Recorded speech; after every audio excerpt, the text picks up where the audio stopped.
Hello everyone, welcome to the channel.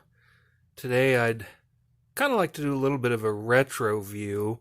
There isn't a whole lot of new stuff being put out, so I thought I would take a look at the Amazing Spider-Man Omnibus by Roger Stern's run.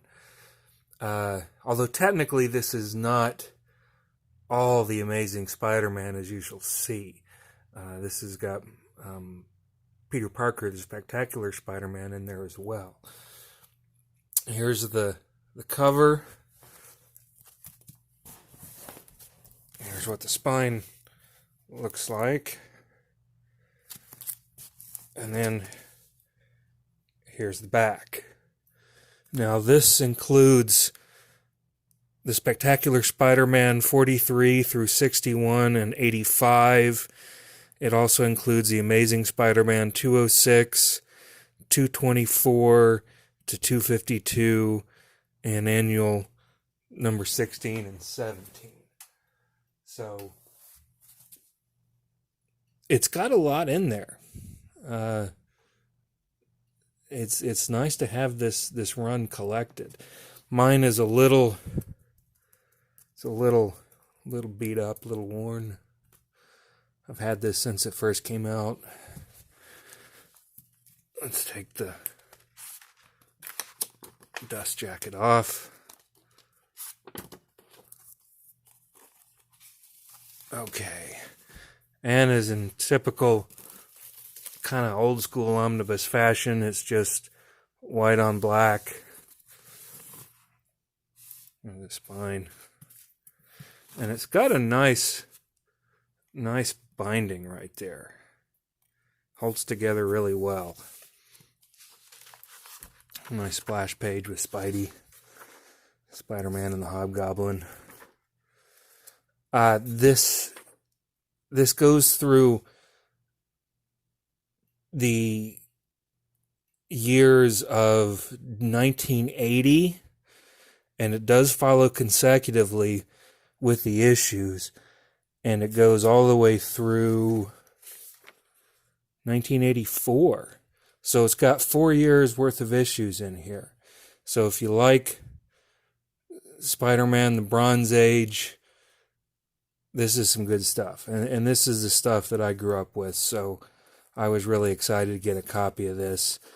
You've got a nice introduction by Roger Stern. He puts in quite a lot of information there. I believe this volume is out of print, but fear not. I don't know if they're going to do a reprint. Sometimes Marvel does.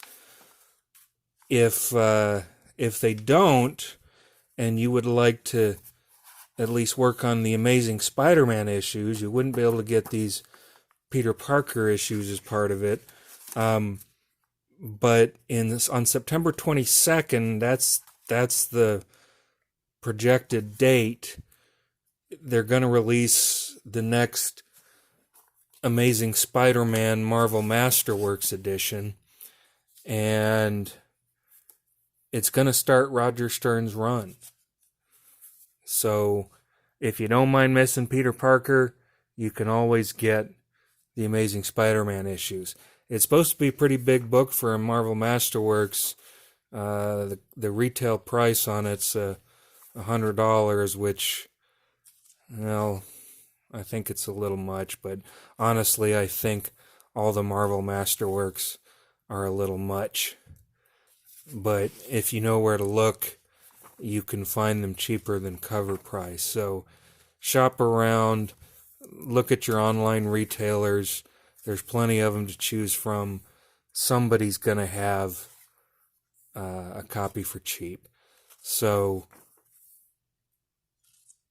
if you really want the Roger Stern one, Roger Stern issues, and cannot wait until a reprint of this omnibus might happen, go ahead and get the Amazing Spider-Man Marvel Masterworks. You can pre-order it now and lock yourself in a copy, or just wait till it comes out and see if you can get it for cheaper somewhere else.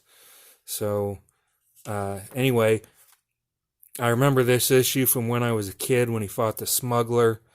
These are all classic issues. This is from 1980. The paper stock on this, really nice. It does kind of remind me of the Marvel Masterworks. I would say it's the same kind of paper. So if you're aware of Marvel Masterworks, then you'll be aware of how the paper is on this.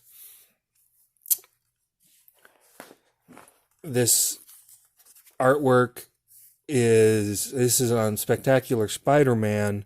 Roger Stern did not do all of these, I noticed, but most of them. It's Roger Stern and John Romita Jr. John Romita? Romita? I'm not saying it right. Roger did their artwork, and John did a lot of, Roger did the writing. John did a lot of the artwork, although, again, not all of it.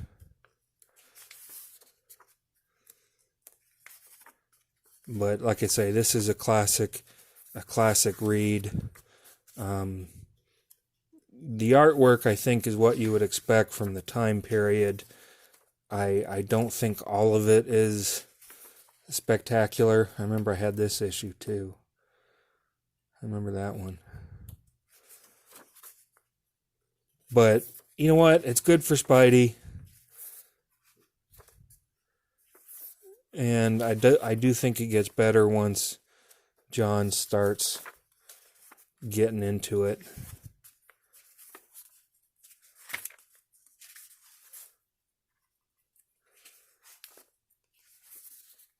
Now, some of these I think are kind of filler issues, but there are some key issues in here that are important to have, especially if you're a collector. Now, some of these issues would be expensive by themselves if you were to buy them. Not this one, obviously, but there are some keys in here. And I think we get into that more once we get into some of the Amazing Spider-Man issues.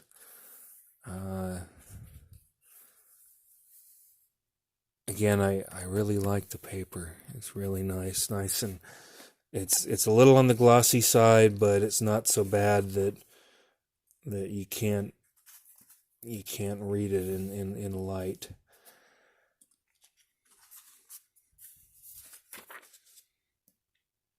So here we get into the Amazing Spider-Man. Aha, we have the Fool Killer.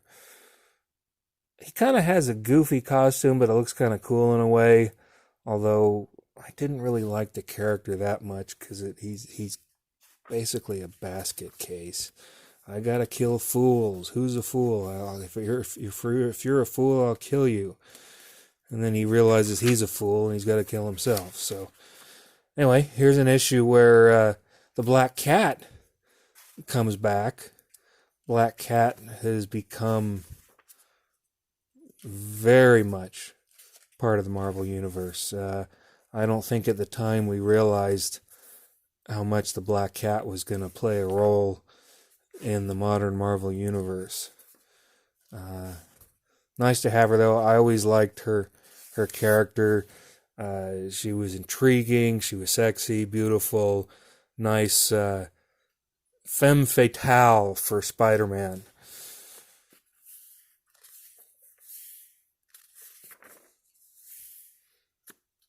Did any of you read these issues when you were a kid, or are you new to a lot of this stuff? Okay, this issue right here is on the cover of the upcoming Marvel Masterworks.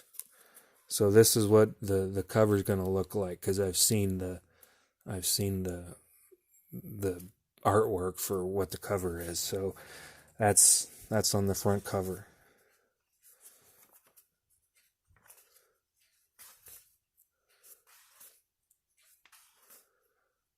Mr. Hyde.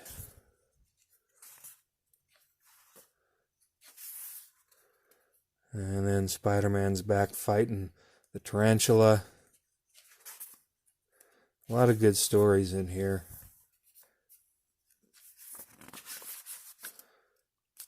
I remember having this issue too. Honestly, I think that was the first time I had a subscription to The Amazing Spider-Man for a while.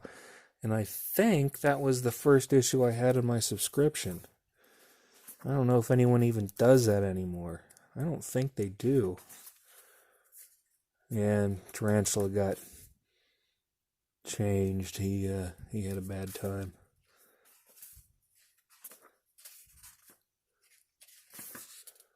But yeah, I had all these issues, so it's nice to be able to revisit them. It's got all the letter pages in there. The Stilt Man, one of Daredevil's villains. I always thought the Stilt Man was kind of goofy. Kind of dumb.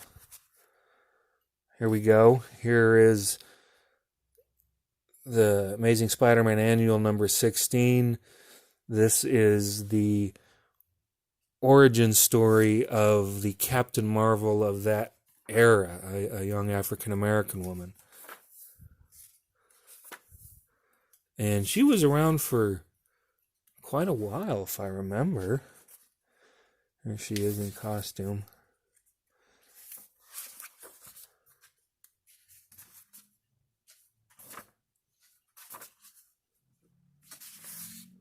Here we go. Classic issue. This is a key. If you ever find this in the wild, make sure you get a copy of it. This one is the very first appearance of the Hobgoblin. I had this issue. I had it. It's if you get it complete, it's got these lakeside skin tattoos in them. And I remember I never took the tattoos out, and I had the issue for a long time. What did I do with it? You know what? I don't remember. I think I may have sold it. I don't know. It was years ago, but I did have that issue. So that is a key Spider-Man issue for all you Spider fans out there. There he is. Hobgoblin appeared on the stage for the very first time. And there he is in his first battle against the Hobgoblin. Yeah, I had all these issues. These were great. Roger Stern wrote some good stuff back then.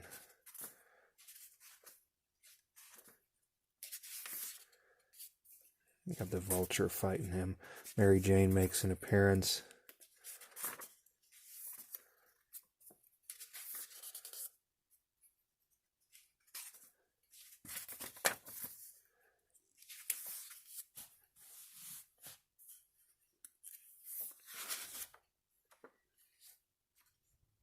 Yep, there's Mary Jane. Kind of having a bit of a conflict in the love department.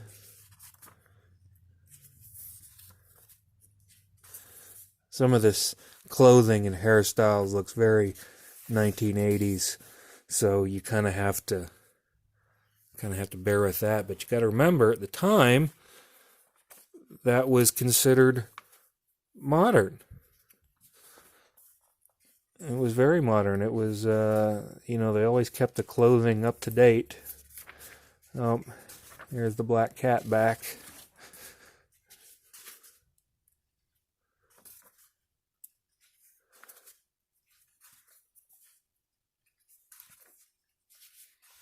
Like I say, this is a really nice omnibus. If you can get it, get it.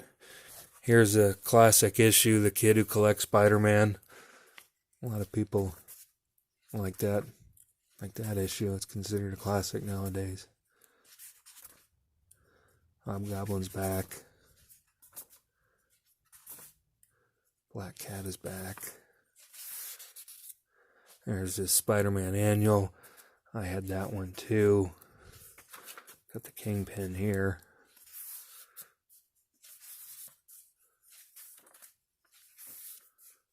I don't remember what went on in that annual.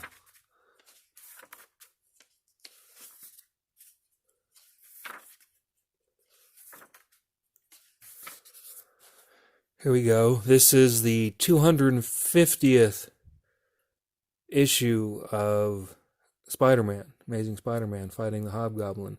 Is this a key? I don't think it is.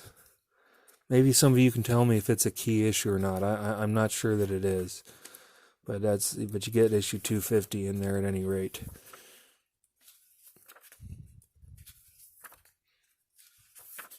Here we go. This is a classic. This is a key issue. This is the very first appearance of Spider-Man in his black costume before the black costume was Venom. This was Amazing Spider-Man number 252. This is right after the events of the original Secret Wars series, where Spider-Man was able to gain a new costume. And honestly, at the time, we didn't see Venom coming. I remember it well. It was just a new costume for Spider-Man. They were trying something different out because Spider-Man's costume had been around for years, and they just wanted to experiment, I think. I do not believe that their intent was that it was going to be an alien symbiote. Symbiote? However you say that. I don't think they realized it was going to be Venom until later. I'm not sure who thought of Venom. Was it Todd McFarlane? Maybe someone can correct me on that. Anyway, I remember at the time this was a big deal. And honestly, as a kid, I didn't like the black costume Spider-Man. It was new. It was jarring. I preferred his classic red, white, and blues. So when I saw this and read this issue, I was kind of I just didn't dig it. I don't know. It just didn't do it for me. Anyway, that is the last of the issues in here. Now they do have some extras. They got quite a few. I don't know that they're anything really spectacular, but you can see what they are. It seems to be a Spider-Man villains. Well, maybe that's not an extra. Maybe that's part of the comic. You know, I think that is. Okay, well then here are the extras here. Some sketches by John Byrne. Hobgoblin model sheets. Beetle costumes by John Byrne. Here we go. Here are some cover issues of Marvel Tales, Spider-Man magazine, reprints.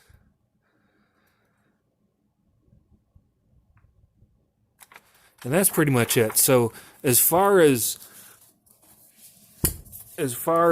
extras go, it's a little light. It really is. But it's a nice omnibus. Like I said, if you can find one, definitely pick it up. Is it worth the price they're asking on the collector's market? I guess that depends on how much of a Spider-Man fan you are. I think they're getting a little crazy on the prices, but maybe it's worth it to you. You'll have to decide. I would say that if you're not willing to fork out the collector's prices for this, wait for the Marvel Masterworks and you can at least get the Amazing Spider-Man run of those issues by Roger Stern, and you won't have to pay collector's market prices for them. Or, you know what? Maybe Marvel will reprint this. They've reprinted other omnibuses before, and I don't think it's unreasonable to think that they won't reprint this one. This was a popular one and people liked it. So thank you for joining me. I hope you enjoyed this Retroview, this overview. I'll hope to do some more here soon, and appreciate your time. Until next time, I'll see you soon.